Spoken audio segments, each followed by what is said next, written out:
How many? How many? How many? How many? 1, 2, 3, 4, 5, 6, 7, 8, 9, 10. 1, 2, 3, 4, 5, 6, 7, 8, 9. All right, what did I get up to? Hello, everybody. Welcome to another edition of How Many, the only podcast that counts. My name is Junior, by the way. Sitting here with Bob, otherwise known as Sideshow Bob, and Gary, who is a host of another podcast, the Fix This Shit Rich podcast. How about y'all fix this shit, Rich? And we're basically just going to talk a little bit about some movies, TV shows that we've seen, in addition to kind of recapping the deaths of December of 2023. And maybe we'll talk a little bit of Cowboys as well. So before we get into the deaths, Bob, Gary, have you guys mixed in any movies or TV shows you kind of want to discuss a little bit? I would talk about the Iron Claw. Junior, I know you've seen that. Bob hasn't. But Bob refuses to watch the Iron Claw because he hates the Von Erich. No, that's not it. He's afraid of seeing all those guys running around in those bikini briefs. Might get him a little worked up. All those greased up. He might have to Pee Wee Herman himself. I will say, and Gary's going to dispute this, but he did grow up there and he was more connected. But the Von Erichs were in my wheelhouse. I probably was the biggest Von Erich fan of this group. How's bragging camp going? Whoa, that's no chance. Because I was the... There's zero chance. How many trips to the Sportatorium? Well, I didn't live up here. I was zero. Okay, chance. zero. I watched the Von Erichs. I watched wrestling with my grandmother and my sisters at least twice a week. There's no chance you were a bigger fan than... And they went to my high school, you dork. and not only that, but there were only like 50 people in the school. It's not like it was a big place. Gary's making a lot of... He definitely knew them personally and was more connected,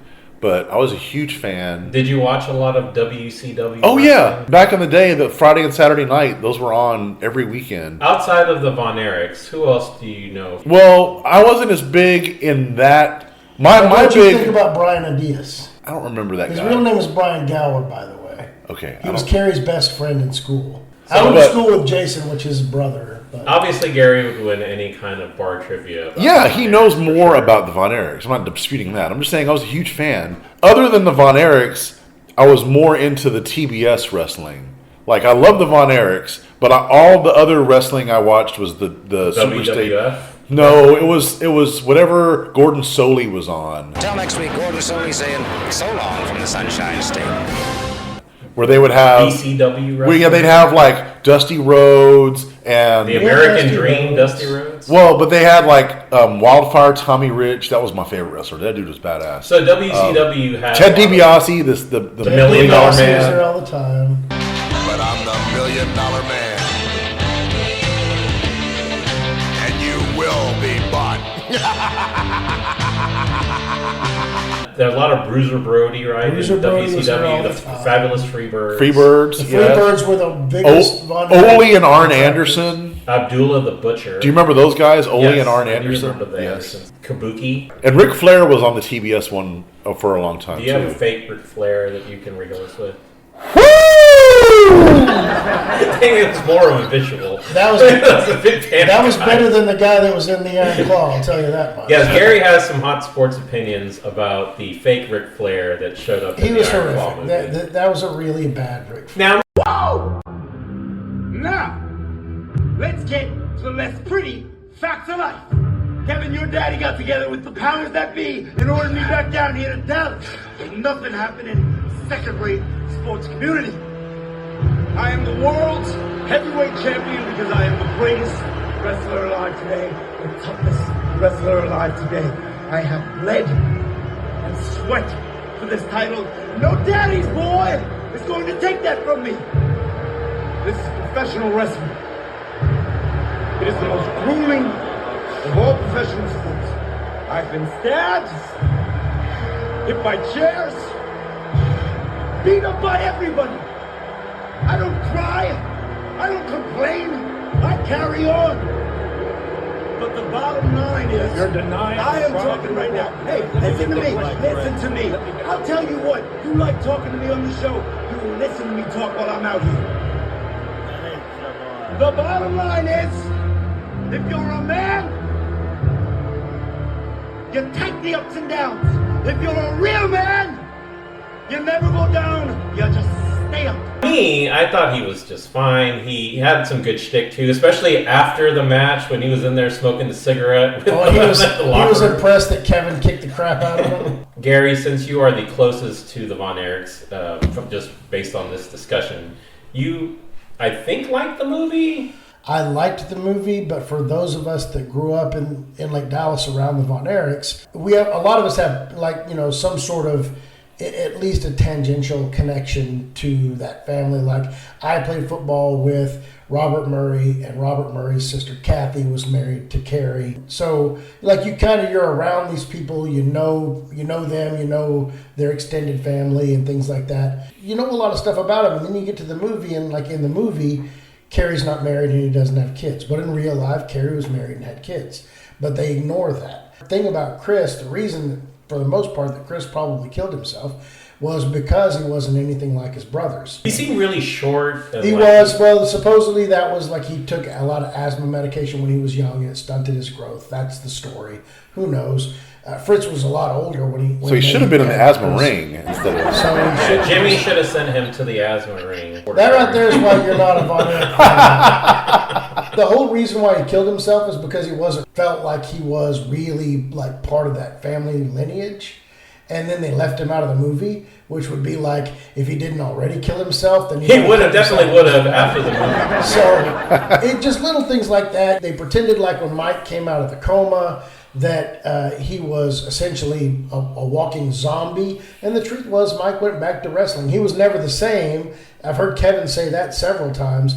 He was never the same after he came out of the coma, but he did go back to wrestling, and yet in the movie it was like he came out, he was almost an invalid, and then he just killed himself. There were things about the movie that were not exactly accurate. I know the guy that made the movie knows those things, but he had to put 50 plus years of family destruction of all these bad things that happened to this family into 2 hours. I really like the movie. It's a good movie, but honestly, this thing really should have been like a short series on Netflix or something. I would agree. It did feel a bit rushed. I think maybe a 6-part Netflix, 1 hour each show. I'd have done a 10, but they spent 45 seconds on the fact that Carrie would have been an Olympian had we not boycotted the 1980 Olympics. And then that's the other thing. I love Jeremy Allen White. People that don't really know aren't going to understand how big Carrie was. But just Google Carrie Von Erich, Arnold Schwarzenegger, and look at him standing next to Arnold. So Jeremy Allen White is the bear, but he's not the big old bear.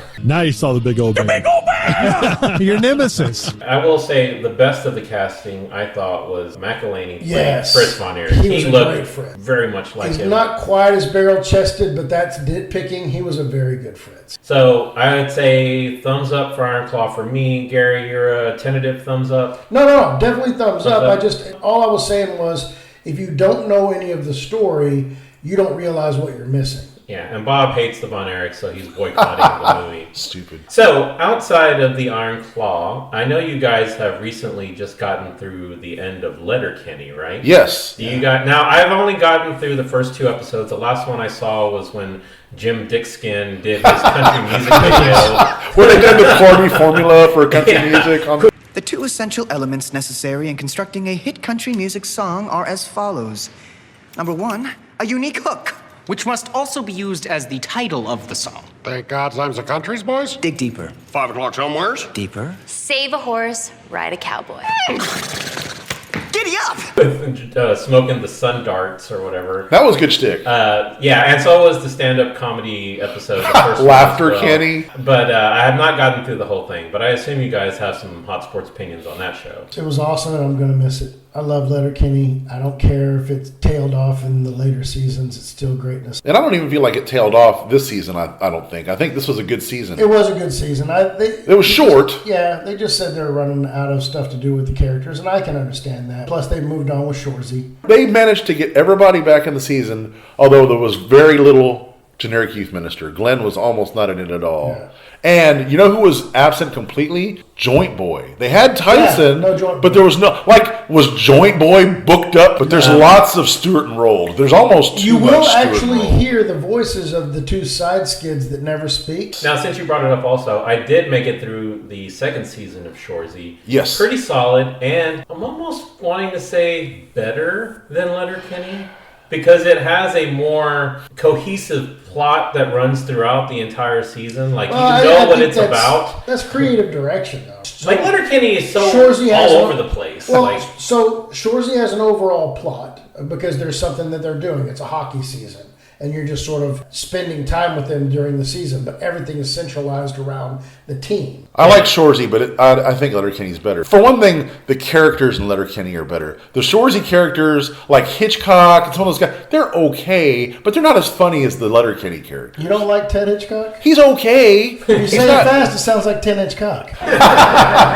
But all was like... you don't like you're out in the gyms? The gyms are good. The gyms have good shtick. Michaels? What You're out about in Michaels? JJ? No, Michaels is a whip. JJ Francois. JJ Francois, all the Quebec stuff. I mean, I like Shoresy, but Letterkenny's better. I think Shoresy is a funnier character than Wayne is. He's a funnier Faith is the same character. thing. Faith likes Shoresy character better than the Wayne. But he's a funnier character on Letterkenny when he's doing all the insults. On Shoresy, he hardly ever does the insults. He's That's just you, Shoresy. yeah. You, Shoresy, do you hear yourself? You, Riley, should have heard your mum last night. She sounded like a window closing on a Tonkinese cat's tail. Sounded like...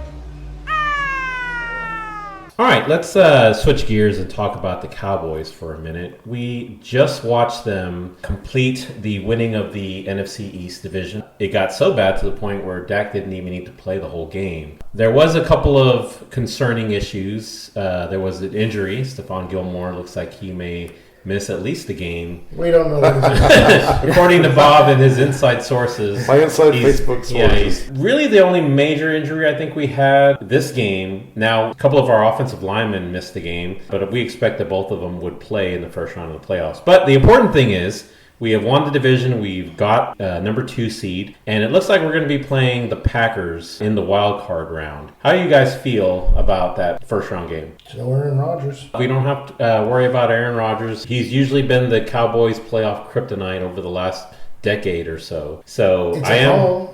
It is at home. We're not having to go to Lambeau. We are definitely a different team at home, I would say, right? What are the things that you think the Packers do well that could potentially give us problems? I don't want to be flippant. We're kind of having fun with this because we just got through watching the game, and everything's fun after a Cowboys win. But the truth is, if the Cowboys are at home, they need to show up. And if they show up, they're going to be okay at home. But sometimes they don't show up. You know, you have games like the Seattle game where the defense doesn't really show up, so the offense has to put 40 on the board to win the game. And you have games where the offense doesn't really show up, so the defense has to play really well for you to win a game. If Green Bay shows up and plays really hard and plays really well, they can be a problem. They have a good offensive line. They have a decent defense. They've got a quarterback who's, numbers-wise, had a pretty good year. He's been pretty efficient. He doesn't turn the ball over a whole lot. They have a good run game. They have a good run game. That's something that gives us problems. They got 2 running backs. There are things that this team can do, but at the end of the day, do we show up? If we show up, we're fine.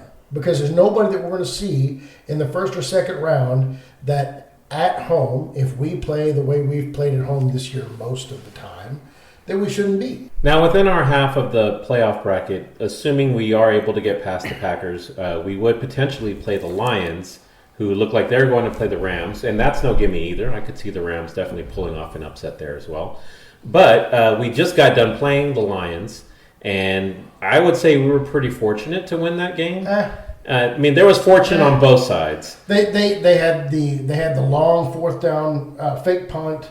They went for it on fourth down a bunch. CeeDee Lamb fumbled the ball through the end zone. I mean, there's a lot of things that could have turned that into a 14 to 17 point Cowboy win pretty easily. I think they played their A game and they still came up short. So if they come in here and have another A game and everything goes their way again, it'll probably be a tight game, but I still feel fine. They don't scare me. Yeah, I would still feel good about this team being able to move past the Lions, assuming that everything holds form. One thing I am happy about is that it looks like the Eagles will be getting the 5th seed, and they will be in the same bracket as the 49ers. But from what we saw of the Eagles game that against the Giants, looks like Hurts may be hurt. Looks like A.J. Brown may be hurt. They may not even get past the Bucs if those two end up missing next week's game. South Philly's butt is definitely hurt. Nick Sirianni's needs to be fired right nows. Damn right. Boy, that is the truth. That's He the is truth speaking right what there. I like to call the Keep truth. going. You A lot keep of times speaking, I Sal. refer to it. My ideas is to brings back the great Dix Vermeils. Yes, I knows. You're going to say, but he's 87s. Well, Nick Sirianni's coaches like he's 107. The Touchdown Brothers are definitely shitting bricks right now, thinking that they may not even get past the wild card. And considering that they were pretty much the front runners in the NFC for a long period of time in the season. Till like 3 weeks. Till like 3 or 4 weeks. About a month ago was when their downslide occurred. Ever since we beat them, pretty much. I mean, what's the record since I mean, then? it started with the Niners beat down, but... Yeah. Now, just looking ahead, assuming things hold form, we are able to get past the first round, we are able to get past the Lions potentially in the divisional round, and we actually make it to the NFC Championship game against potentially what looks to be maybe the 49ers. Do you think that is enough to appease not only the fan base, but Jerry Jones to buy McCarthy another year? I think short of getting killed against the Packers, I think McCarthy's already safe. I think Jerry's 3 12-win seasons in a row. I don't think it's going to require him to do that to keep his job. Now, I would like to see them get to the championship game or especially the Super Bowl, but I don't think from Jerry's perspective, if they had missed winning the division and missed the 2 seed, there'd probably be a lot more heat on. That's not the report, though. If you lose by a field goal in San Francisco, that's probably okay. Right. But if the Cowboys flame out of the playoffs, the reports are both around the league and from certain people inside the Cowboys organization that he may be out. If they beat Green Bay and they lose a close game to the Rams or the Lions, I don't know that that's going to be enough. I think if you lose the game at home, that should be. Yeah, if you lose the divisional round at home, regardless of who they play. And regardless of how close it is. Yes, I think McCarthy is done. Unless maybe Dak gets hurt or something, and that's the reason that they lose. That could potentially buy him enough sympathy to make it another year. Maybe. But I think Jerry has gotten to the point where he really needs to show progress year over year from a playoff standpoint. And more than that, Jerry knows that he's going to die soon. I mean, he's a crypt keeper already, right? So he's already... All right, creeps. It's 4th and goal. They're probably expecting us to run a ghost pattern, so let's run a scream pass instead. And then on top of that, there is the fact that Dan Quinn is loved by Jerry, by the players, by the fans. Everybody loves Dan Quinn. And he may be on his way out. And Jerry might have to make a decision. Would I rather get rid of McCarthy, who doesn't seem to be able to get over the hump in the playoffs 3 years in a row, or have Quinn take his place, or let Quinn leave and have McCarthy, who can't get over the hump in the playoffs, now have to do it with a brand new defensive coordinator. Even if it's Al Harris, which would be my pick. I love Al Harris. I think he'd be a great DC, but I'd rather he be a DC with Dan Quinn as the head coach. So it might not be just that Jerry sours on McCarthy, but it might be he's a little wish-washy on McCarthy, and it comes down to this is how I keep Dan Quinn. Just playing out the hypothetical, if let's say Dan Quinn is made head coach next year, if McCarthy doesn't, make it to the championship, make it to the Super Bowl, you guys good with Schottenheimer just continuing on as the OC on this team?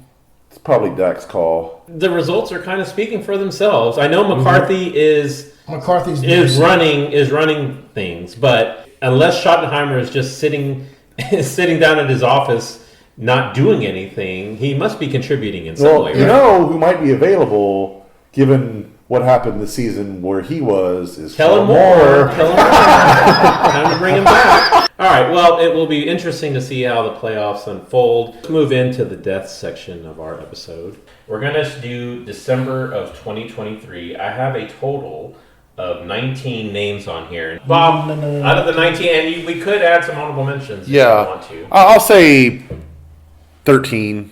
So 13 of the 19, Gary? 14. 14. And I'm going to say 15, But just to Junior's seen the undercut. list.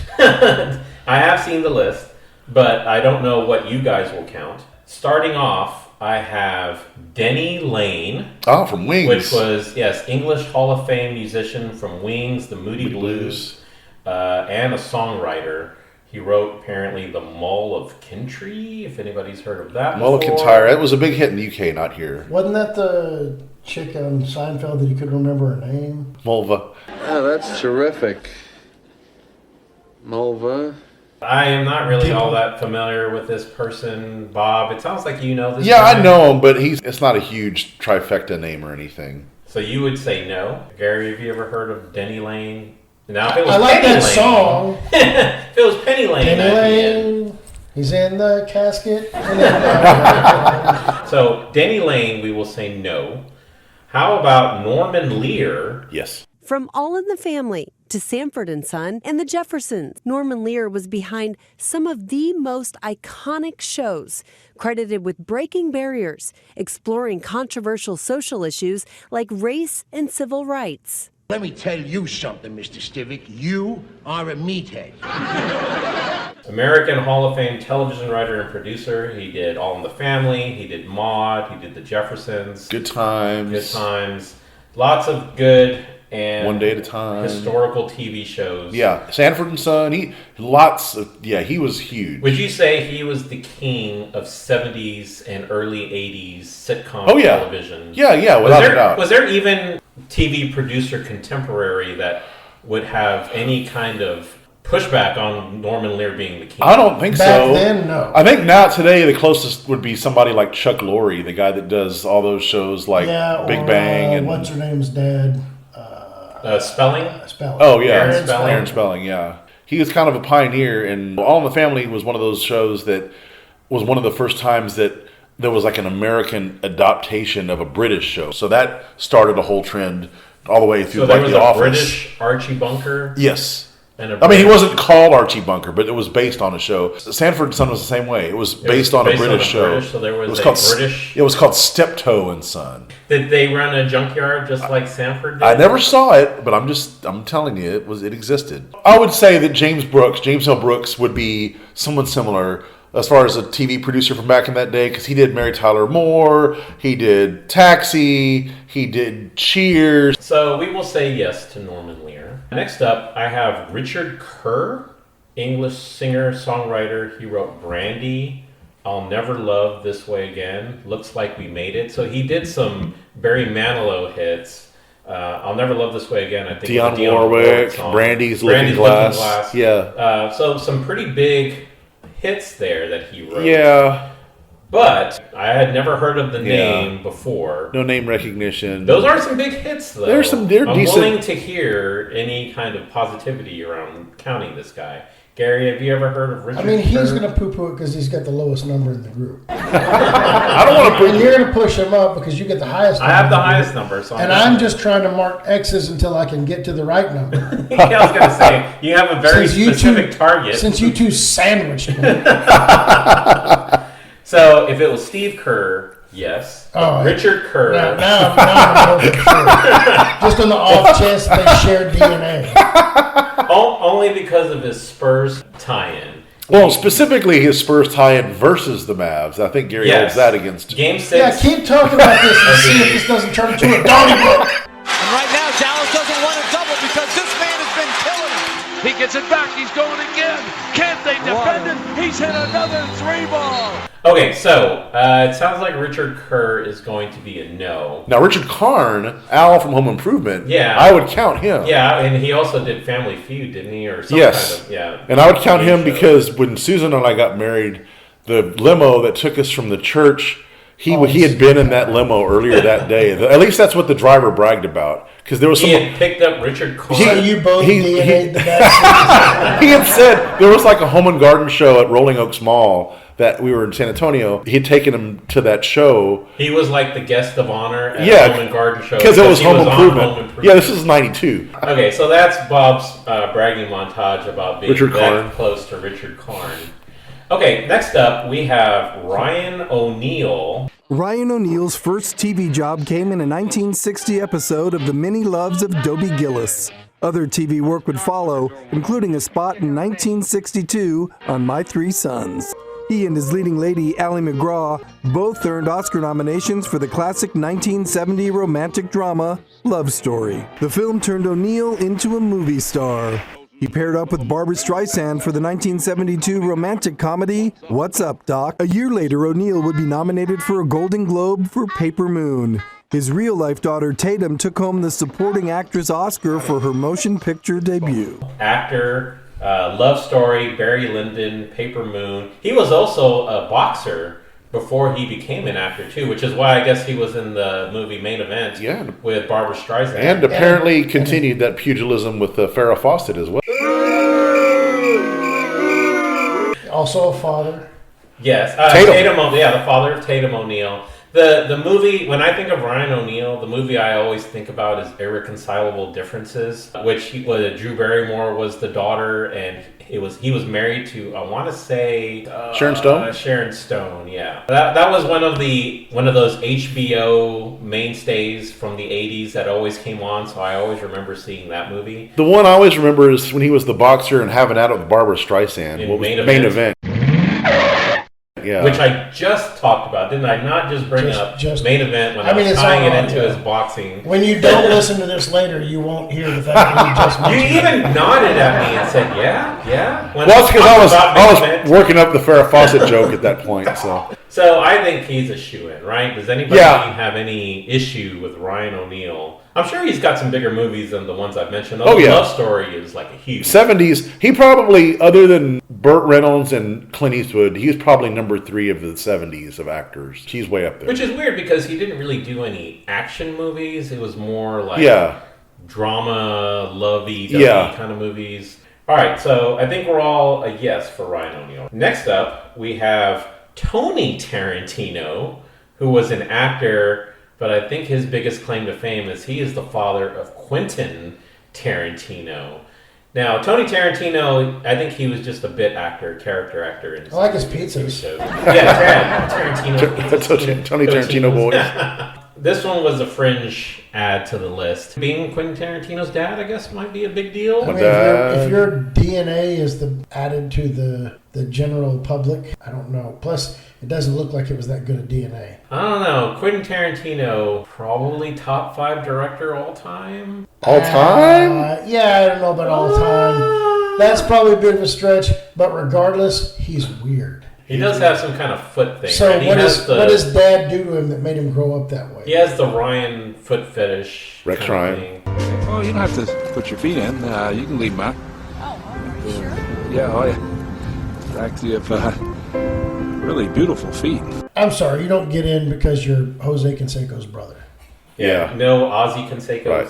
All right, so we will say no to Tarantino, although his son is greatness. Tarantino. It's not Tarantino yet. We go to a sports death. How about Frank Wycheck, football player? He was with the Redskins. He was with Houston, but his most notable thing when he was with Tennessee, and he threw the lateral in the Music City Miracle.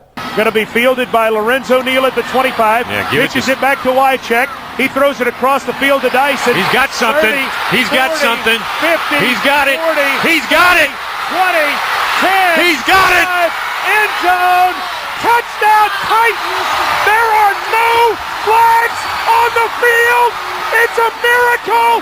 Tennessee has pulled a miracle. Which is one of the, I don't know, top 20 NFL plays of all time, probably. Do you think Wade remembers that play? I mean... Oh, hamburgers, Jerry. Surprise, I'm here. That's the only reason I included him, is because he played such a big part in the Music City Miracle, which is a huge play. I think we all know who Frank Wycheck is, but I think even casual NFL fans will have a hard time coming up with who Frank Wycheck is. Gone too soon. I mean, maybe if somebody would have Wychecked on him a little sooner. So, Gary, you're a no? Yeah, that's tough, man. I mean, it's a known name. Yeah. It's known to us.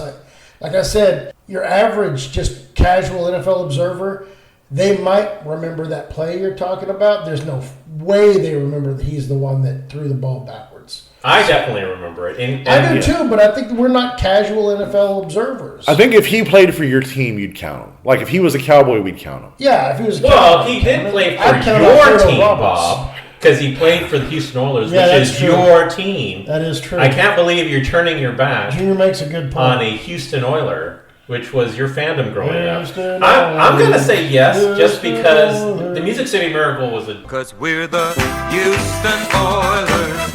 Houston Oilers.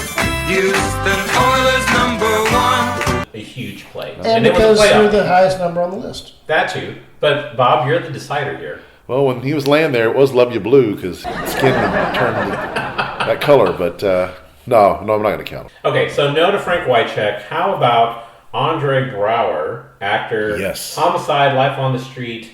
He was in the movie Glory. He was an Emmy winner, but I think I know him best as Holt from Brooklyn Nine-Nine. You came to me to ask for help shows how much you've matured. You know what else shows how much you've matured? Your withered face. Now I know why you refer to this as a suicide squad, Peralta, because I already want to kill myself. Why don't you wait a week? You'll probably die of old age. The only way I'm gonna die is if you touch me with one of your bony fingers and drag me across the river Styx, you reaper. In which he was absolute greatness. Lots of shake loud. Lots and lots of shake. I like this county in Florida. A lot of funny stuff happens there. Broward County. Every time I watch Cops, they're always in Broward County. Now, Bob, I want to say that I saw on Twitter maybe where you said that his character on Homicide, Life on the Street was like the greatest character of all time. That one of the greatest. That's probably a top 5 TV character for me. More so than Tarantino being a top 5 director and Music City Miracle being a top 20 NFL play of all time. Yes. This is like we're going to call this house the hyperbole house.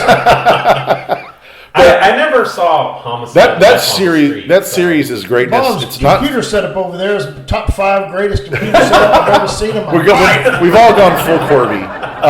Homicide's greatness. What was so great about his character? He was just very intense. Many of those episodes were set in the interrogation box. The invitation. And then he would just, go to town on whoever it was. They were just going to town on somebody's box. No, but he was like, it was just really good. It's basically like a serious version of Holt. It was like Holt without the shtick.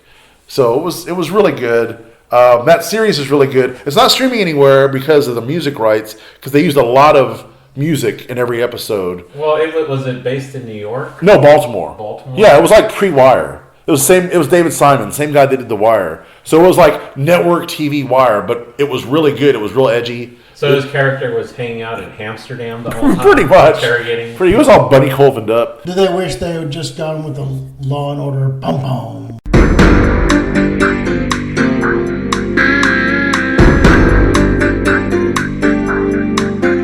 Yeah, that would have. They could have it streaming. Yes. Okay, so Bob, you're an emphatic yes. Yes. I'm a yes. Yes. So it's unanimous. Next, we have Jeffrey Foskett, who was an American singer and songwriter and producer. He was a Beach Boy. And he's now in a casket. Yes. A Beach Boy?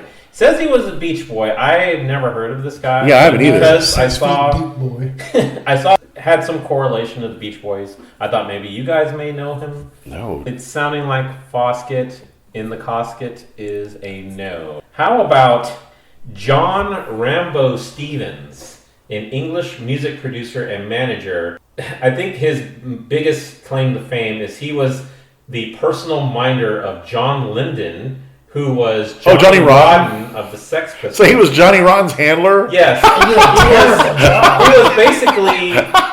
Who was the guy that was Dennis Rodman's personal handler that every team he went to, that guy had to go with him? Yeah. He did it on the Spurs. He did that on several other teams. I remember that. God, Johnny Rotten's handler. That is a terrible job. But outside of that, I don't know that anybody knows Mr. Rambo Stevens. No. Are you familiar with him at all? I wonder if he got the name from the movie or vice versa, or if he was known enough that whoever wrote the Rambo movie said, hey, That guy that's Johnny Well, Rotten's it was. handler. I think it was a book before it was a movie or something, right? Okay. That guy he was his handler. He was supposed to like keep him out of trouble or keep him from. He did a very bad poor job. Yeah. Although he's still alive. Did he double his G.G. Allen's guy too? It sounded like he should have been Sid Vicious's handler. Well, Sid Vicious needed a handler. So I guess I'm going to have to go no on Rambo. Sid Vicious ended up with 6 handlers, 3 on each side. And they just carried on. For anybody Body that missed handlers. Bob's joke. Okay, so Bob, you're a no on Rambo. Yeah, I'm a no on Rambo. Gary, you're a no. Get back to me on First Blood, but no. How about going back to sports, George McGinnis? McGinnis was a lifelong Hoosier. He played his high school ball at Washington High School, then played college ball at IU. He then helped guide the Pacers to 2 of their 3 ABA championships.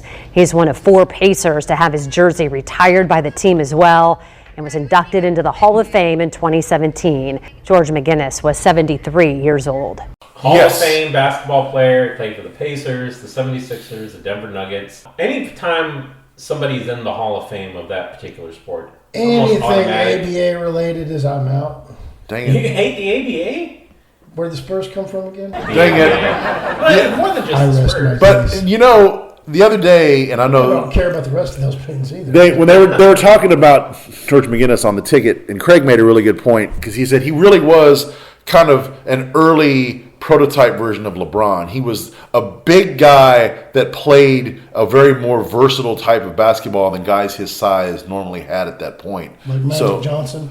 He was before Magic Johnson, though. This is like mid-70s, was late 70s, yeah, when he first came out. He was with Indiana University, then he played for the Pacers, so he was all Indiana'd up. He played both for Bobby Knight and for the Pacers, and they were the best team in the ABA at that time. They won the 1 or 2 titles, so, and then he was really good with the Sixers, so yeah, I'd count him for sure.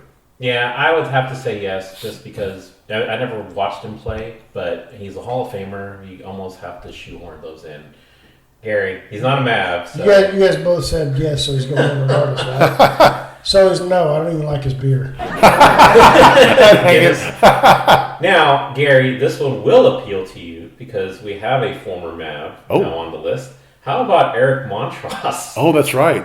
Basketball player, played for the Tar Heels, the Celtics, the Pistons, but most notably was a Dallas Maverick. Yeah, it's actually probably the least notably. But I will say, here's a sad state of affairs for you. At very least, a top 10 Mavs center of all time. Whoa! Now, that talk just, about hyperbole. Well, that just speaks to the state of Mav centers. There's got to Many be other 10 centers. better centers No. in Mav history. I mean, Chris Anstey? if you're going to count somebody that played half a season here when they were 43, maybe. But guys that actually spent a couple of seasons here, there haven't been any good centers at this team. James Donaldson, like Roy Tarpley. Roy Tarpley was a power forward, not a center. Would you say Tyson Chandler was a Tyson better? Chandler's probably number 1. Yeah. Because he won the title, even though I wouldn't necessarily say he was the most talented. It wasn't just because of that. But Montross wasn't terrible. He was serviceable. Yes. Darren Morningstar or whatever. No. Cherokee Parks, none of those. No. But Lauren Meyer. He's on fire.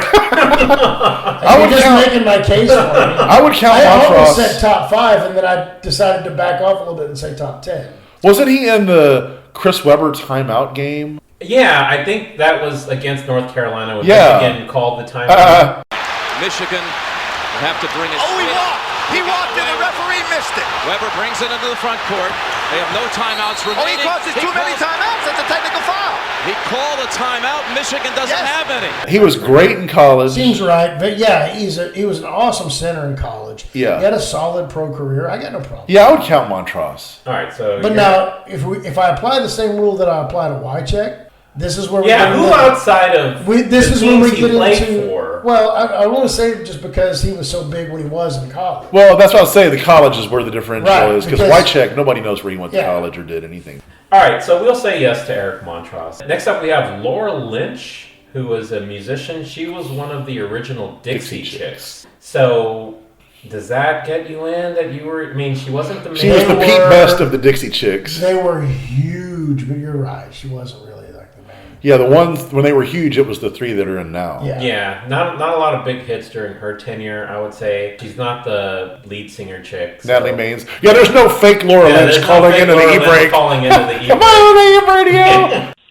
Am I on AM radio? Yes, ma'am. Unreal. Hey, Musers.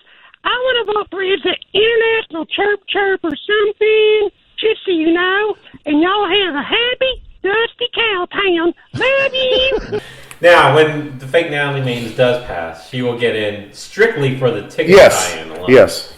Okay, so we will say no to Laura Lynch. How about Hugh Ainsworth, who was a journalist for the Dallas Times-Herald, the Dallas Morning News? He actually was a witness of the JFK assassination, was part of the journalists that were covering it locally. So, local ties, but I don't know if that's necessarily enough to get him in. Have you guys ever heard of Ainsworth? All fascinating. I'm the second oldest person here. Had a subscription to the Dallas Times-Herald. Our family did. When I was a kid, I have no idea who you're talking about. I've heard the name, but I wouldn't count him. It's not big enough. You'd have to have contributed more than Frank just the Luxa JFK would thing. be- Yeah, Frank Luxa, Galloway, Sherrod, any of those guys. But one guy that was at the JFK thing. Did anybody look into what Ainsworth was doing that day? Maybe it was Ainsworth. Good shtick. Okay, so Mr. Ainsworth, even though he has some major local ties, we will say no. How about Tom Smothers? Yes. Tom and Dick Smothers made a name for themselves in the late 1950s, performing as folk musicians, blending comedy into their routine. With Tom on guitar and Dick on bass, their unique style would land them appearances on TV in the 60s, and eventually their own show, the Smothers Brothers Comedy Hour. Steve Martin, a writer on the Comedy Hour, saying, "Tom Smothers, irreplaceable, brilliant, benefactor to free speech in the age of television." Tom died at his home in California. He was 86. Comedian, musician. I love their jelly. One of the Smothers Brothers. He was an actor. I think this one's probably a first ballot, right? Slam dunk. His nephew was a porn star. Whoa! Really? Is he now Tom Smothered? Yes, he is smothered by dirt. Who was his nephew? Well, I just remember on Big Dick's Wild Ass Circus that they talked about Dick Smothers. They had Dick Smothers Jr. on, I think, and he was a porn star. Yeah. He has the right name. Yeah, he does. If there was ever a name for Dick porn, Smothers. Dick Smothers. Yeah, it definitely would have fit into the Boogie Nights cast for sure. Yes. Dick Smothers. But Smothers Brothers was greatness. That was a good show. I want to shoot. I want to It's my big dick, so everybody get ready now! Lots of shake laugh. That was the show. That writing staff had Super Dave Funkhauser was one of the writers. Meathead Rob Reiner was one of the writers. Steve Martin was one of the writers. They had a massive all-star cast. All-star writers. That's how all of them got their start. Okay, so we will say yes, Mr. Smothers. How about Herb Cole, American politician, businessman, and he owned the Milwaukee Bucks for a time. But I think his biggest claim to fame, with the last name Cole, he was actually one of the people that owned the Kohl's stores. Yeah, that is. I was going to ask if that was... Handing out the Kohl's cash to everybody. Is that enough to get him in? Well, considering right now he's in cold storage. It's so dumb. Do you guys remember him owning the Milwaukee Bucks? Yes, that name does sound familiar. Yes, 100%. So you guys are yes? I would count him. I mean, he's marginal. The stores alone are enough to get him in. It's his damn last name. So when Mr. Applebee's dies, I mean, if that wasn't Mr. owned by Chili's, some sort of a conglomerate, but that literally is his last name. If any of the Walmart people die, you got to count them too, right? I mean, their name's not Walmart, but Mr. Target. Walton. Okay, we'll say yes to Herb Cole then. Fair enough. Getting back to our Iron Claw discussion, we have a professional wrestler that passed in December. How about Killer Khan, professional wrestler? He was in the WWF. Maybe I put casket in SUV. Maybe I keep garage in SUV. Kiss my ass. He was also in Stampede Wrestling, which I think was an offshoot of WCW. I've never heard of him, but the Khan is a funny name. I had never heard of him, but he kind of falls into that same time frame as the Von Erichs. So Bob being the expert here I've never heard of on him. all things Von Erich and all things wrestling during that time frame. No, You've never heard of Killer Khan? Don't remember him. Gary, No. have you ever heard of Killer Khan?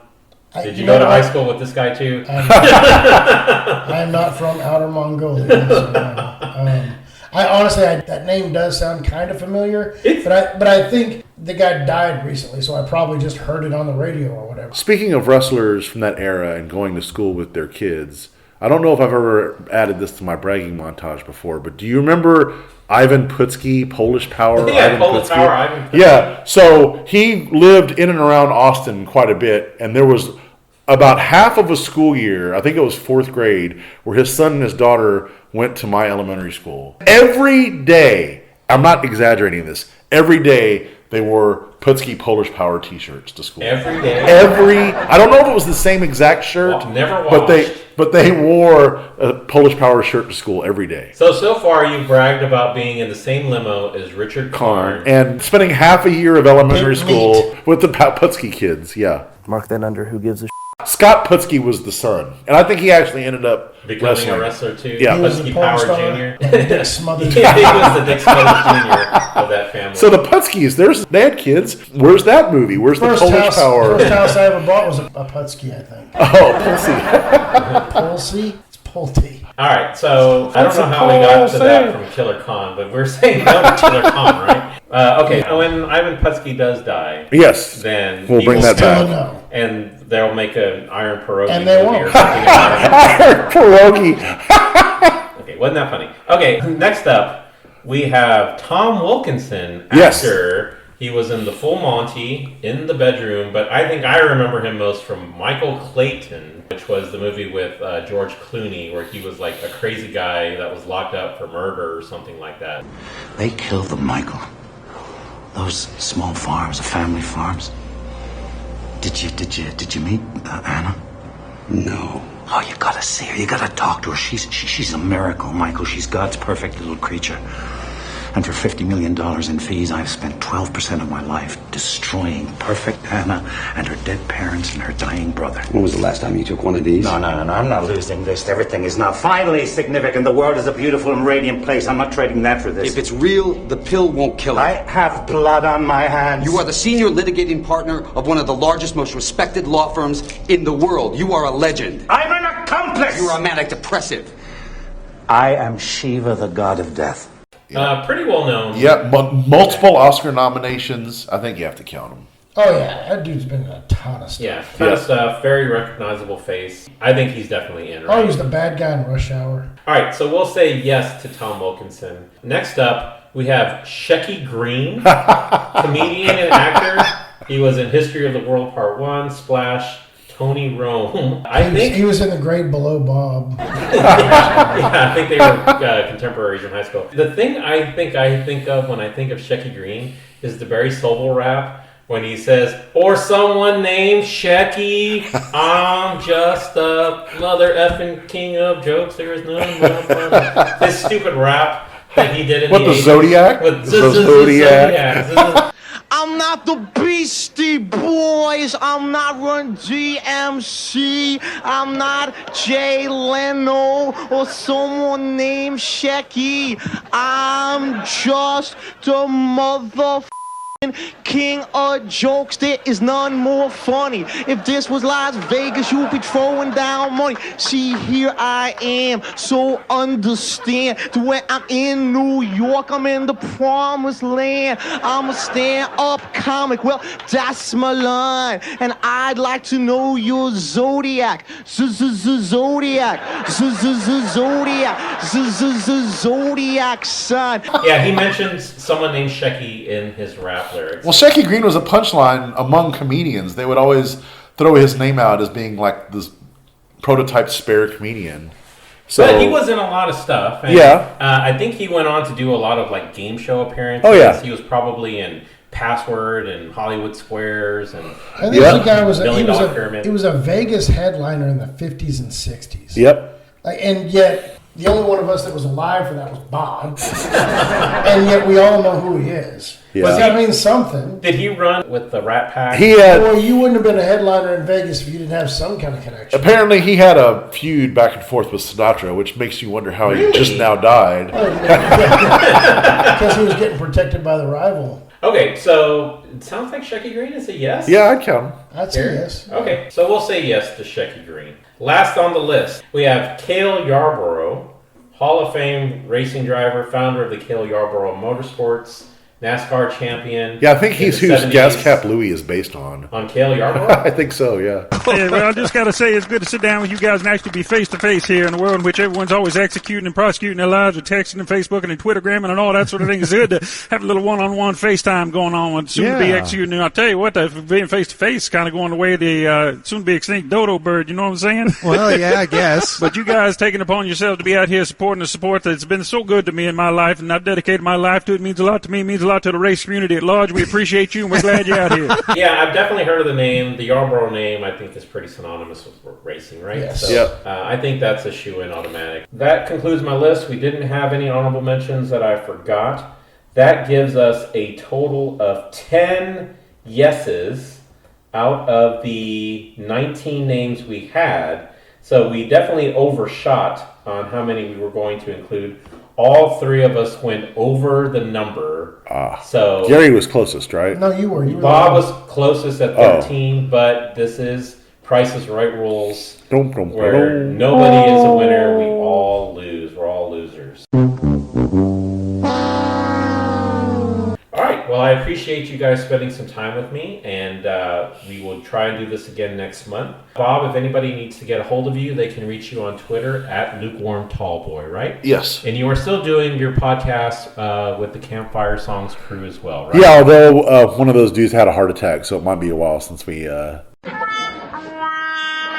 until we do Way to one. bring the room down, Bob. Me? You're the one asking about it. So when that guy passes, there's going to No, be... he's okay. He's not going to die. There's going to be an Iron Campfire Songs movie made up. No, but he will count in the trifecta. But no, and it's funny is he's the youngest out of the four guys. He's like Gary's age. Yeah. So in other words, Bob is saying that you're on the verge of... I mean, he's not completely wrong.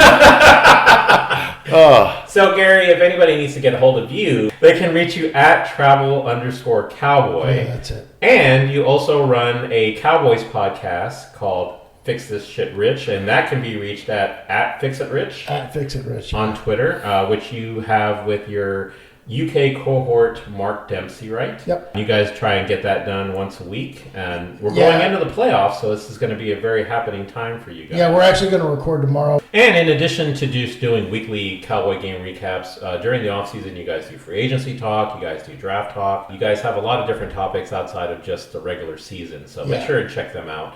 If you need to get a hold of me, you can reach me at Mexican_Jr. on Twitter. You can reach the podcast at How Many Podcast on Twitter. Thank you for listening. Let's talk to you soon.